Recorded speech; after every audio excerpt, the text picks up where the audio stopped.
Hey guys, so here we go with another What's Sold video. Now, of course, these videos are always based on what sold last week. So last Monday up until Sunday, I did want to try to get this video out on Monday, but I'm a couple of days late. So anyways, as always, these videos reflect on last week's sales.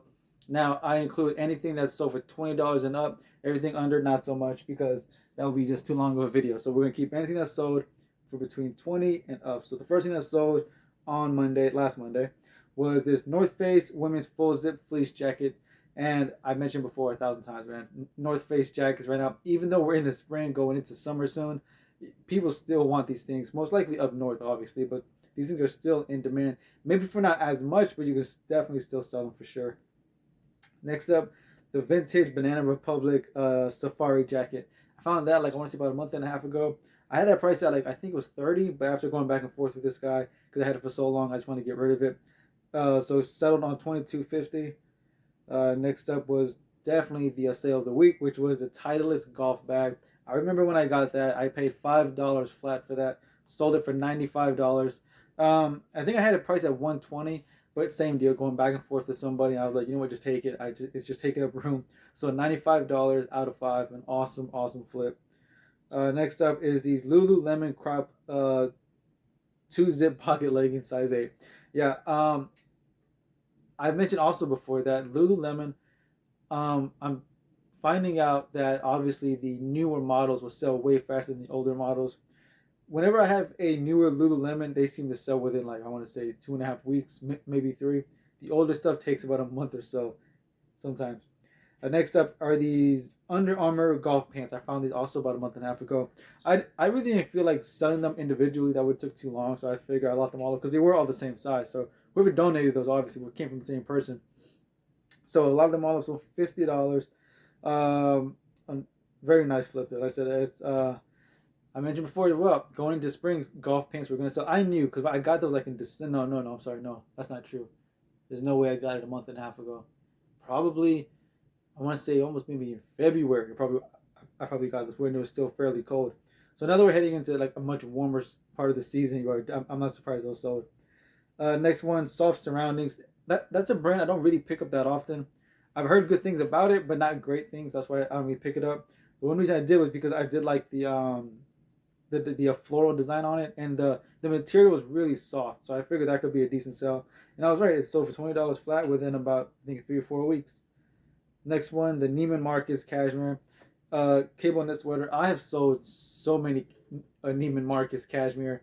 Whenever I find it, I don't even question it. Unless it's littered with holes and scratches, I would maybe then I would leave it alone. But for the most part, it's always going to be a safe bet. So $22 for that one. Next up is the Alan Flusser or Flusser. I'm not even sure how you pronounce that name. Cashmere V-neck sweater. Just more cashmere.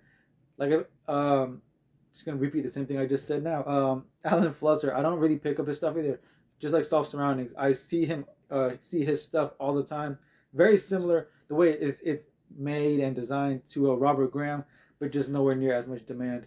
So I never really pick it up. But when I saw the cashmere, I figured that could probably have some decent value, and I was right. $20 right out the gate. Next up, of course, what else would it be? Daniel Crumo cashmere. I think Neiman Marcus. Okay, so Neiman Marcus. I want to say Charter Club and Daniel Crumo is the most cashmere brands I've sold so far. I mean, their stuff sells so quick for me. $20 for this blue one. Next up, we've got we've got the Ariat fire resistant shirt.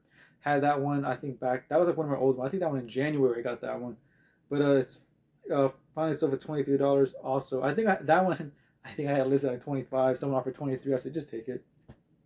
That one is sitting around.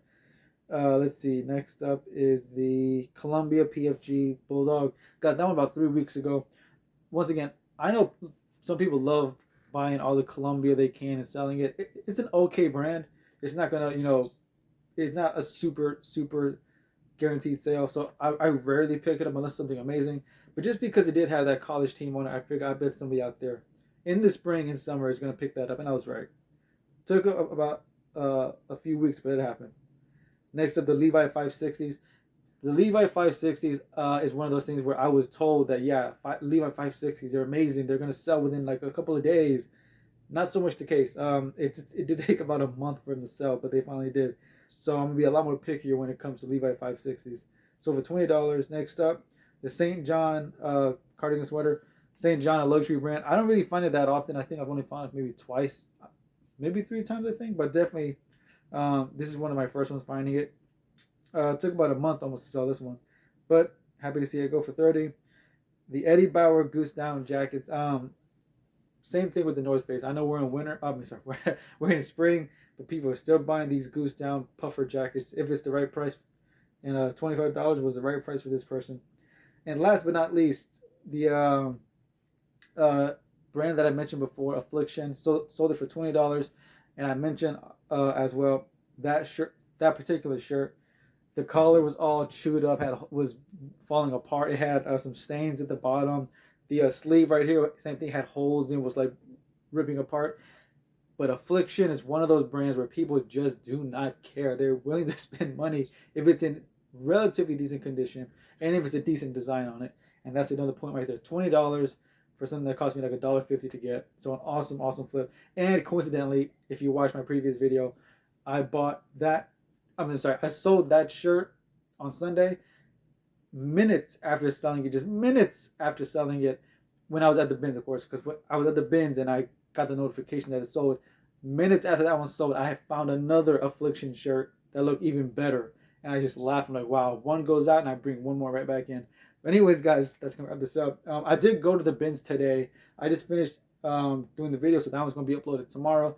So anyways, guys, as always, thanks for watching. Make sure you like, comment, subscribe. I'll see you guys next time.